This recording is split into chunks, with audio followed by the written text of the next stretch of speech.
my name is Colleen Getty, and I'm with The Room to Write. And we are shooting another episode of the Journey of a Story series today, where we talk to local authors about their journey from idea to published product. And today we're talking to Carrie Finison, and specifically about her latest book, Pigs Dig a Road. So welcome, Carrie. Thank you. Thanks for having me. Thank you for joining. And Luann. Luann, I should introduce Luann as well, from Carrie's very first book. That's right. Dozens of donuts. But today we're going to focus on this, and we'll probably touch about some of the other books as well. Do you want to kind of give us an idea of if you have a writing process or a favorite place where you write, or what does you writing look like? Well, so I write picture books pretty much exclusively at this point. And so my writing process is a little varied. It sort of depends on the week and what I'm doing, or if I have a really good idea that's motivating me. Some weeks I do much more sort of behind the scenes stuff, marketing tasks, or honestly just procrastinating. But other weeks I really have a good idea and I want to run with it. And so I have a little office in my house in the attic, our third floor. And so I will sit there to write. Sometimes I write in the living room or the dining room, or sometimes I will go out to the library or like a cafe in town and do work there. It just sort of depends on my mood. And I do like to vary it a little bit, because sometimes I feel like getting into a different location actually puts me in a different mindset, you know? Yeah. So that's always helpful when I feel kind of stuck, is to just go somewhere. Right. But I've written in all kinds of places too, like during my kids' sports practices. You know, my son did a class at the Museum of Fine Arts one year, and so I would write in the cafe at the Museum of Fine Arts, which was amazing. And, you know, just anywhere I can find a little chair and table and bring my laptop, and that's where I work. So you never leave home without the writing happens only on the laptop, or is there ever a different method? It's almost always on the laptop. Usually at some point I do a little, you know, I'll print out the story and work on it that way, but mostly it's, on the laptop. Okay. And so is it just a blank sheet and you're writing, or is there, since you're a picture book author, do you put notes about, are you already visualizing things, or do you go storyline first? So honestly, for me, sometimes the first thing that comes is like a first line or a title, or maybe a refrain in the story, like just some words. I need some line that has, a lot of my books are written in rhyme, not all of them, but because of that, I just need something that I can sort of start to build off of. So once I have that, I'll have an idea for a while, and I might be thinking about it for quite a while. And then some of the language will start to come to me. And once I have a little bit of the language of the story, then I can continue to develop it. And, you know, it sort of depends on the story what that is. Sometimes it's rhyme, sometimes it's not. And the idea definitely will change over the course of many revisions. So sometimes it looks nothing like what it started out as, actually most of the time. Usually the kernel of the idea is still there, but you know, most of the words have changed. So, really? Yeah. And so when you say refrain, what is that specifically? Often in picture book stories, you'll hear a refrain, or like something that is repeated over and over again, you know, every few pages, that's sort of helping to tell the story. So for example, in this book, the main character is Luann. She's a bear. She's getting ready to hibernate. And I have a giant version of Luann over here. But she's getting ready to hibernate, and she she keeps making donuts, and then her neighbors come and take them. So, you know, every few pages, a new neighbor comes and ends up eating the donuts that she sort of intended for herself. And the refrain is 1 dozen donuts hot from the pan, toasty and tasty, and all four. And then, you know, Luann would finish the rhyme, but what happens is you turn the page and it's a different character's name. Right. Right. So that refrain happens over and over again in the story, and then at the end, when she finally does get the donuts, you get the satisfaction of that rhyme with Pan and Luann being completed. That's awesome. So, And so so you have 5 books here. Do all of them have a refrain like that? Or is every book a different technique? Not really. So every book is a little bit different. So this one definitely has a refrain. My book, Don't Hug Doug, repeats that phrase quite often, don't hug Doug. It's about a little boy who just doesn't really like hugs, and so he's figuring out ways to express that to his peers, and then they're also figuring out ways to ask him if he would like a hug or whatever. But the phrase "don't hug Doug" gets repeated quite often in the story. So I like that as a device. And have you ever done that and then actually just taken the refrain out, decided not to do it, or wrote and then added one in? I mean, or is it always, if the refrain starts with your idea, it ends that way? So yeah, with Dozens of Donuts, I actually had 2 refrains when I sold the manuscript to the publishing house.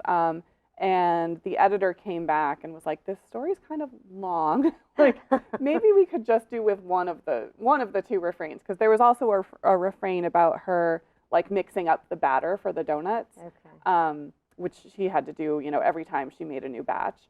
And the editor, was basically like, I don't think we really need both of these, so let's just pick one. Okay. So, but it is something that I think about consciously is, does this story need a refrain? How is that going to help build the tension in the story sometimes, or bring the reader along? Or also, it can help with engaging the reader, because children like to read parts of the story themselves. They can predict what to say, and then when they read it again, they know what to say and they can repeat it along with the adult reader. So what is the order of publication for these 5 books? Yes, so Dozens of Donuts, this was my first book. This came out in July of 2020. And then Don't Hug Doug was second. That was in January of 2021. And then these 2 books, Hurry Little Tortoise, Time for School, and Lulu and Zoe, A Sister Story, those both came out in 2022.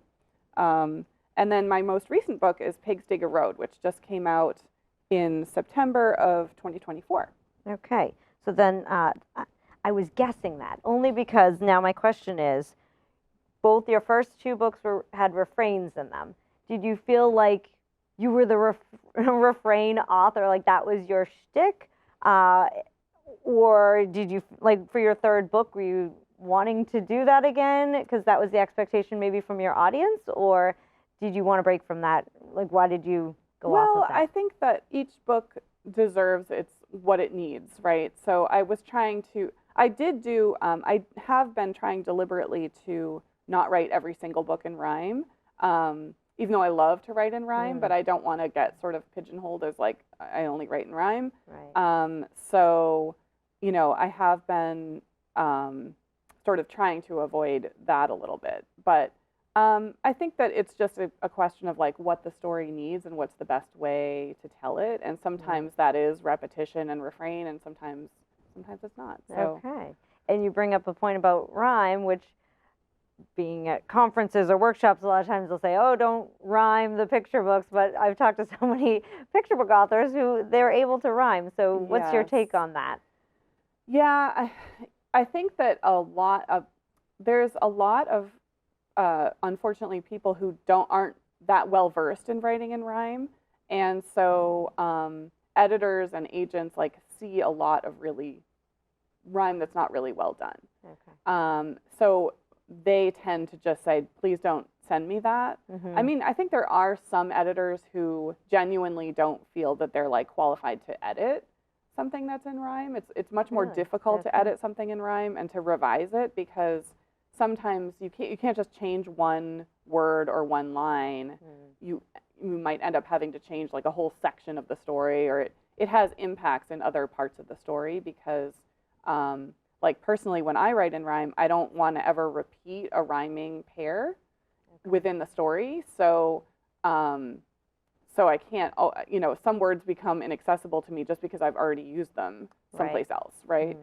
So, but I think if somebody wants to write in rhyme and you feel like you're good at it, it's important to keep trying, keep getting better, like work at it. There's books to read. I use rhymezone.com, which is a really great tool for finding words that rhyme and thinking like more flexibly about your text. Study mentor texts that are written in rhyme. Take classes if there's any classes offered in like highlights. The Highlights Foundation sometimes offers classes in rhyme specifically, and it took me a long time to get good at it, good enough to write a rhyming book and publish it. Right. Some people have a really great natural ear for it, and other people, need to work a little more on the learning the actual mechanics of it, so that they can figure out, how to get their rhyming text sounding great. Okay. So thinking of Pigs Dig a Road, when did you decide you're going to become a writer? How did this specific idea come, and what do you do once you have that idea? Yeah, so when I decided I was going to become a writer, was long ago, at this point, I guess. I took my first, so my kids they're now 19 and 15. So when my son was really little, he's my older, and when he was pretty young, he was reading. We got a subscription to Baby Bug magazine, and so he was reading a lot of that, Baby Bug, and then the next one up for like slightly older kids is Ladybug, and this is all part of like the Cricket magazines, if people know, Cricket magazine. And I had been thinking that I might want to write myself, and I was doing writing on a freelance basis, because prior to that I had worked in education technology, so I was doing like content development for educational publishers. Okay. So things like writing, reading passages for a textbook, right? Or for test materials, like standardized test materials. Writing things like that for kids to practice reading, but I was thinking I might want to do my own writing, and my son was reading Baby Bug and Ladybug, which are full of these like very short little poems and stories and things like that for kids. They're not really that long, and so I thought, well, I can try that. Like I can honestly, I would think about a poem or something while I was walking around with the stroller during the afternoon or things like that. And then I would have a little notebook and I would write it down. And so it started that way. So I started submitting poems to these magazines, and some of them got accepted. And so I kept working at that. And I joined a critique group that was specifically focused on rhyme as well. So that really helped me, because a lot of people were, working on rhyme, and there were people who knew a lot more than I did who were telling me, like, you can't do this because it doesn't, and so the meter doesn't work. poetry was your sort of first inlet into producing your own work. Exactly. Okay. And and then after my daughter was born, so that was probably around 2009, 2010, I started actually thinking, okay, well, maybe I can like actually write something longer than a poem, and I'll try a picture book. So I took a couple of classes on picture book writing, and then joined a lot of different communities. Like we're, I think, lucky now that there's a lot of online communities and classes and challenges and things like that people can do, and some of them are paid and some of them are free, but you can really find a great community of writers out there. Any online. particular ones that you want to recommend that were helpful to you, or? Yeah, so I joined a challenge called 12 by 12, which is run by Julie Headland. And this is a challenge where you basically try to write a picture book manuscript a month for every month of the year. And that I actually joined in the very first year that she did it, when Oh, it was wow. just sort of like a little club. Right. And it has grown into like a full-fledged program with like webinars and things like that. Wow. Um, so that's been a great community to be a part of. And is that a one and done, or do you do it every year, or how does that work? I do that every year. Okay. You know, at this point, I actually help with part of where people can go to like post their manuscripts and stuff. Mm-hmm. So there's a forum where people can post manuscripts for feedback and things like that, and I help with part of that section. But it's just a great community to be a part of. There's a very active like Facebook community there too, and then another Facebook community that one is like a paid thing. Okay. There's also a Facebook group called Kidlit 411 that's free, and it's just run by a couple of women who, out of the goodness of their hearts, run this group. But it's very big, and it's a very active community, and people talk about, you know, questions about writing or anything that they are thinking about in terms of writing children's books. So yeah, so it's been really great to like just have these different communities of writers. And then there's the Writers Loft, which is like an in-person group here in Massachusetts. Sherburne is a Sherburne, yeah. They actually moved, so it used to be in Sherburne, but now it's in Hudson, Mass. Okay. But yeah, so that's a great group to belong to as well. And, you know, I think it's just important to find your community as a writer. Right. So anyway, so back to the idea for Pigs Dig a Road, that actually comes out of another community, which is this challenge called Story Storm, which Tara Lazar, who's a picture book writer, she lives in New Jersey, I think, but she started it a long time ago. It was called Picture Book Idea Month originally, and it was sort of like the picture book answer to National Novel Writing Month. Okay. So in her idea, this was like a month where you wouldn't write a picture book necessarily, but you would just every single day come up with a new idea for a picture book and write it down. And she has posts on her blog. It's still ongoing. She has posts on her blog. Takes place in January, and she has posts on her blog every day of like people just having suggestions of like, well, here's a way to find ideas, or once you have an idea, here's something to do with it. So Pigs Dig a Road came about because I was thinking about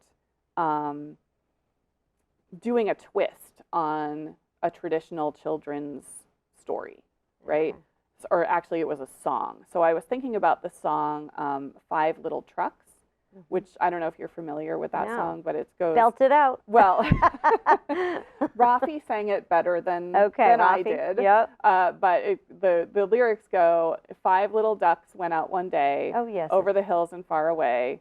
One little duck, Mama Duck said quack, quack, quack, quack, but only 4 little ducks came back. Okay, right? yeah. That's so I was thinking, I'm going to write a twist on that, but it's going to be 5 little trucks instead of 5 little ducks. Okay.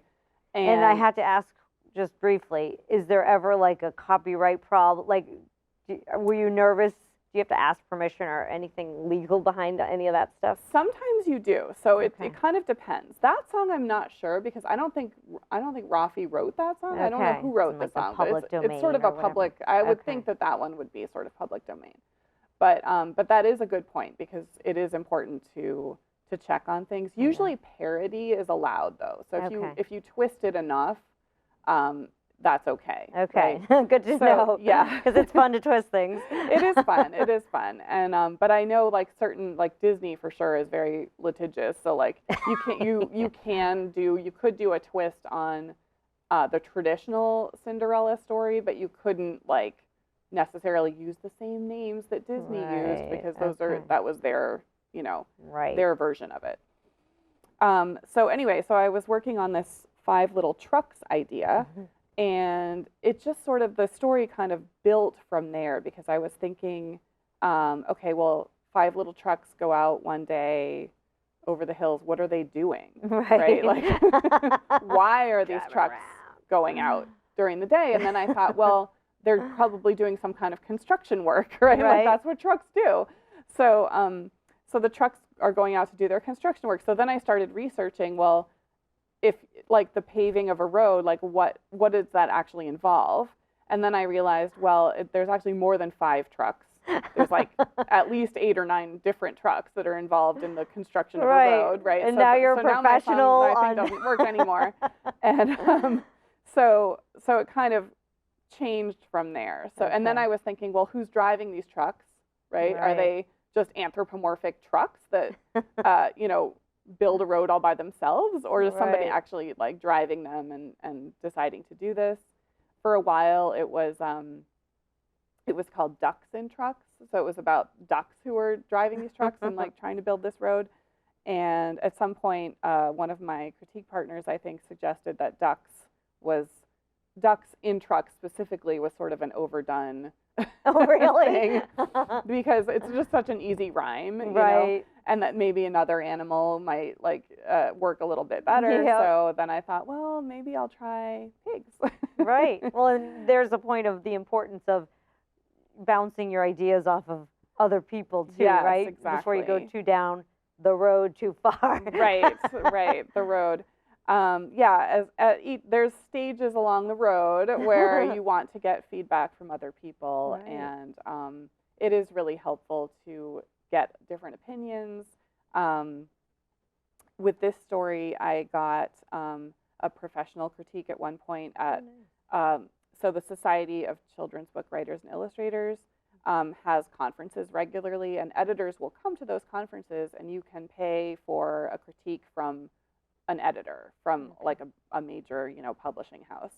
Right. And so at one point, an editor read that and kind of gave me a little bit of feedback on it, and then Good. of course my agent gave me feedback on it too. And so, you know, all along the way, I'm revising and revising and making the story better and better, hopefully. Mm-hmm. Sometimes not, but Right. usually it gets better. And, you know, and then at a certain point, it's ready to go out. And Mhm. so then you send it out and cross your fingers and, you know, hope that an editor agrees that, like, this is a great story and it needs to be Right. illustrated and out there in the world. And so, how'd you get from ducks to pigs? Any particular? I mean, you Well- seem very whatever the word is. I can't think of it right now. Methodical about the research. You know, Yes. honestly, even Yeah. just I appreciate that you're. And I think maybe as a mom, you're thinking, if a kid is going to read about digging a road, I want them to actually be learning the correct things. Exactly. So what Yes. went from ducks to pigs, and was there any like particular reason why you did Yeah. that? Well, it was actually a big challenge doing all the research of like how does a road actually get built. Luckily, it is something that kids are really interested in, and so there Yeah. are already like a bunch of children's like nonfiction books about how Okay. roads get constructed. So those Ah. were, you know, sort Was of that at a the right, problem? well, it's sort of at the right level for me to Right. learn about the topic. And then I watched a whole bunch of YouTube videos. Like, there's a lot of people out there who are very into like construction and like building roads and stuff like that. So Right. you can find a lot on. So, on but is YouTube that like a about it. problem in terms of there's like, was your editor or agent, would they say there's already too many No, books I don't about think so, roads? because Okay. there are certain topics that I think are sort of perennial for kids and publishers to want to publish about. So like Okay.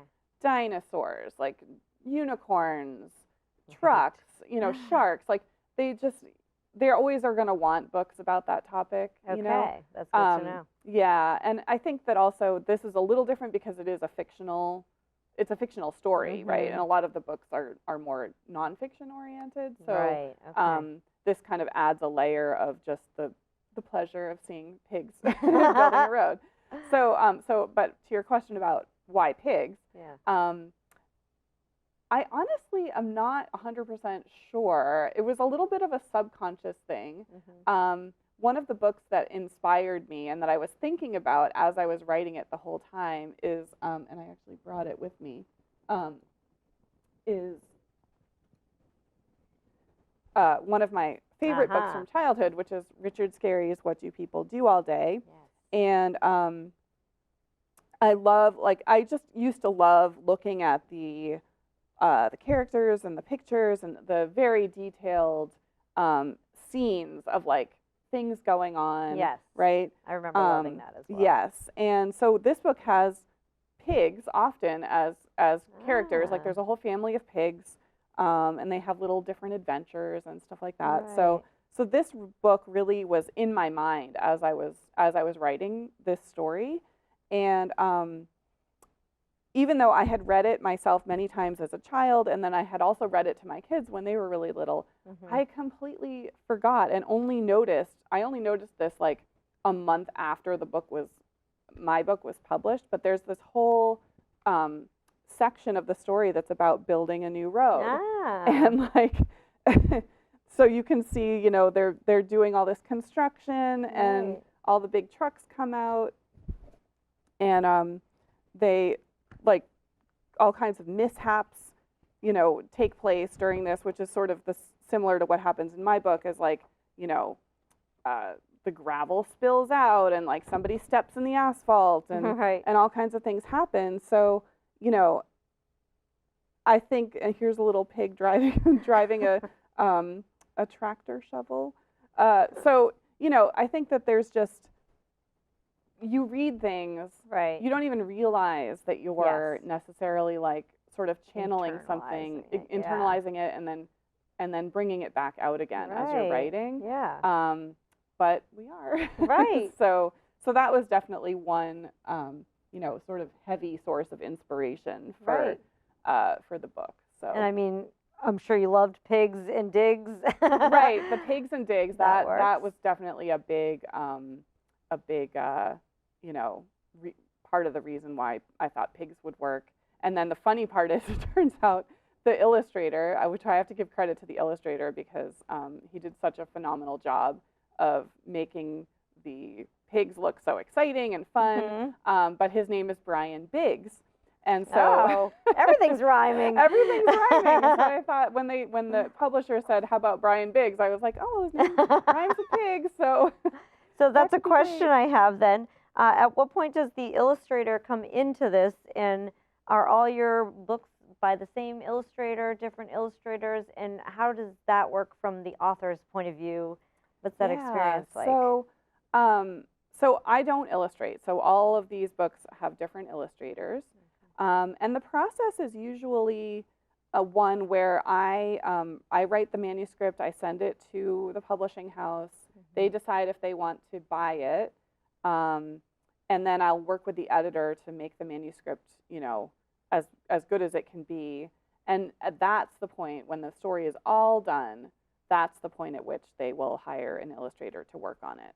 So it really isn't, it seems like it would be like more of a collaboration between the author and the illustrator, you know, during the process of creating the story, but it's actually, the manuscript is completely finished and done. The illustrator takes it, and then they start working on the illustrations. And during that process, I don't really communicate directly with the illustrator at all. Are you like, what are they going to come up with? You know, do you have a vision in your head and you're wondering what it's, you know? Well, so usually what they'll do is they'll send me a list of like 3 or 4 names that they're considering, and I'll go and look at their portfolios and think about like, how well do these sort of match, you know, where I think the story is going. And so I'll give some feedback on what I think. Usually they're all really good though, so it's sort of, you know, I'm usually like, whichever one says yes is going to be a great option, you know. The editors and the art directors really do a good job, I think, of matching the text to an illustrator. So I really haven't had a situation where there was one where I thought it was like just wrong, you know, which is great.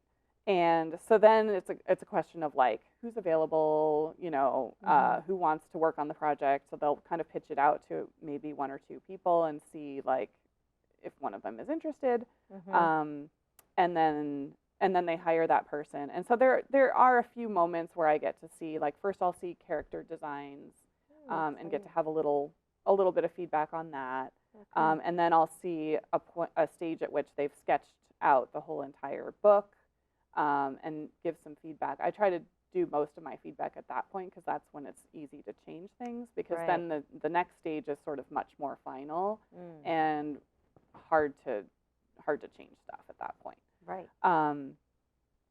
So yeah, and then you know, so they basically keep going and getting oopsie. No nobody saw that. No. Keep going, keep going. Okay, so the next, That's just so I could reintroduce this even more in the middle. that's right. Woo. So the next stage Kid-friendly. is a point at which I will see, actually color coming into the situation, which sometimes is really fun to see because up until then it's just been sort of like pencil sketches usually. Right. And yeah, then. And have you ever had it like, are they pretty receptive if you have a difference of opinion, or do you just let the illustrator take it and run with it? So it's really about, so at that point, it's really about the illustrator having their own vision for the story. Okay. So when I give feedback, I usually try to, if it's something where I think it's confusing or, like in the case of Pigs Dig a Road, it really needed to be accurate in terms of like which trucks are getting used at this point in the story. So I did write in the manuscript some illustration notes about that. Like, on this page, we're going to see a grader and a compactor, right? So that kind of thing, I would definitely give feedback on. But if it's things like, Luann is wearing a pink apron, that was the illustrator's choice, and I would never go back and say like, no, I think she shouldn't be wearing an apron at all, or she should be wearing a blue apron, or little things like that. I think that's sort of up to the illustrator to have their own, their own idea and their own fun, right? Their own fun about how the story should look. And speaking of fun, I just want to digress to one of your books. You were talking about illustrations and sort of what your thoughts are in terms of maybe movement on the page and how the illustrator interprets that. Did you want to point out that particular instance? Well, one of the steps that I take that I think is really helpful as a writer is I always make a tiny little book. And I brought one to show, which I will hold up. So you physically make a little book. Right. So I physically make a little book. So this is one that I made for this book. For this book, it was really important to me to do this step because in this book is called Hurry, Little Tortoise, Time for School. It's about a little tortoise who is trying to get to school quickly. She thinks she might even be the first one to school. And I always ask kids, in school visits, do you think a tortoise would be good at getting to school on time, or good at it or not so good at it? And they always give me a thumbs down on that. But in the story, here's little tortoise, and she's starting off on her journey, and the school is over here. And so what I wanted to have happen was that at each stage of the journey, she's just a little bit further across on the page. So it's really the same background the whole entire time, and she keeps making her way across. And each time, one of her classmates passes her and tells her to hurry up, right? And so when I was writing the story, I wanted to really test that out and make sure that it would work. So I made this little tiny book. I don't illustrate, but I just used like clip art, and I made this little tiny book to print out and see like if it would work for this tortoise to be moving across the page. And this is actually, usually it's not quite this level of detail, but I always will make a tiny little book like this when I'm working on a story, because first of all, I like to be able to turn the pages and see like how will the page turns work in the story. Am I seeing something new in the next scene? Because what we don't want usually in picture books is just to be seeing the same thing on every single page. So there needs to be some kind of change that happens. Okay. So I'm always making sure about that, and just hearing how the text flows as I'm turning the pages. Right. And then it's also really handy, especially when my kids were younger, not so much now, but to just put it in my bag and like carry it around. And then if I have, 15, 20 minutes of waiting at the doctor's office or something like that, I can pull it out and read it and like make changes in pen, and then eventually those will get back to my computer. But Right. yeah, Oh, so that's a great that's a really idea. important sort of part of the process for me. I think that is also really fun because it takes me away from the computer for a little bit to like use my hands and like cut up the words and put them on the Right. page and like tape them Makes it down, more and tangible. it's very manual. Yeah, I love Yeah. that idea. Yeah, it's pretty fun. So Pigs Dig a Road, you got the text, you got your illustrator, goes to presses. Was this one? I mean, it's your fifth book. Did things get smoother as you went, or was the road still bumpy? I mean, how did it go for the finished product for this one? Well, it's funny because it is my fifth book, but it's actually the third book that I sold. So Oh, okay. sometimes things shuffle around a little bit. Right. And in this case, this Pigs Dig a Road is the same team, so it's the same editor, same publisher, same editor as Dozens of Donuts and Don't Hug Doug. Oh, and so my wonderful. editor she bought that Pigs Dig a Road book pretty shortly after Don't Hug Doug. But we were very busy together working on the other two books that were going to come out. And then I think there was a little bit of like pandemic delay in there too. So it didn't actually get started. We didn't get started on the sort of finishing of the manuscript and then the illustration until she had already bought it like maybe a year or two before we actually started working on it. Oh, wow. And so in the meantime, these two books came out. So I've been busy like sort of the whole time with books, in the works at some stage. But sometimes in publishing, just things get delayed or, you never know what's going to happen. Right. And so Pigs Dig a Road is out, and have you gotten to go to schools, or what's the release been like for you?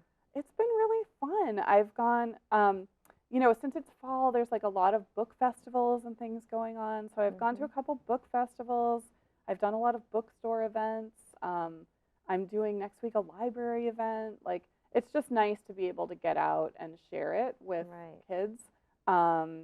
I've also done some like virtual school visits where I read the story out loud. So yeah, it's been really fun to kind of get kids' reactions and see how people like it and read it aloud to people. That's one thing that I feel like is missing in my life now as like a parent of like older kids is I'm not really reading picture books out loud as much as I used to, and that's something that I think is really important as a picture book author to do, because they're meant to be read aloud. It's meant to be something that allows the adult to sort of give a little performance, right? And so practicing reading it out loud, I think is just key. So it's very nice for me to be able to actually do that now with real live children. Yay! Well, congratulations, Carrie. Thank you. We usually like to close on just if you have any piece of advice or any parting thoughts that you'd like to offer up for any of our viewers. Yeah, so I guess two pieces of advice for anyone who's writing, especially, would be, first of all, stick with it. Don't give up. Because honestly, the thing that separates a writer who has sold a book and someone who hasn't is just that they never gave up, right? And they kept trying different things. I remember one of my first conferences that I went to, and I had been working on this one picture book manuscript like for a year, right? Wow. And I went to this conference and I had a meeting with an editor. She critiqued the manuscript, and then she said, well, what else are you working on? And I was like, this is it. this is my one story. And then I came back from that conference and I thought, okay, I need to write something else. Like, I can't just spend all my time perfecting one thing, especially with picture books. I need to, like, it's a little bit of a numbers game, right? So there's going to be books that just don't make it for whatever reason, and it's not even the quality of the story. It's just it wasn't marketable right now, right? So it is a bit of a numbers game. So yeah, be persistent, keep writing. So of course I have to ask you, did that book get published? No, no. So there's still one in there, the very first one. Okay. That very first one is still out there, and there's a lot more. I mean, I've written probably like 70 or 80 stories Wow, that yes. are sort of sitting on my laptop, maybe someday, but some of them aren't good, Mhm. like some of them, they helped me as a writer to become a better writer, but the story itself, like I could never think of an ending, or the middle wasn't great, or the characters are just, there's always some reason, and so it was worthwhile to write the story because I got better at writing, but the story itself probably is not going to go anywhere, right? Okay. So there's that, and then the other piece of advice I would say is find your community. It's so important to have people around you who can read your stories, tell you the truth about them, and not just be a cheerleader. It's great to have cheerleaders too, Right. but people who will give you honest feedback about it, people you trust, you know, and then just people to ask questions to, people to like complain to when you need Right. when you need to complain about the publishing industry and how slow it is, Yeah. which is frequent. But having that community around you is so important too. So yeah. Yeah. Okay. Great advice and great information. Honestly, you just had so many great things to share with us today. So Yeah. thank you, Carrie, for joining us. Thank you so much for having me. I enjoyed our You're conversation. welcome. Yeah, it was a pleasure. So, and if anybody else would like to join us, if you have a published piece and want to talk about the journey, please feel free to give me a call, email, whatever, at theroomtowrite.org.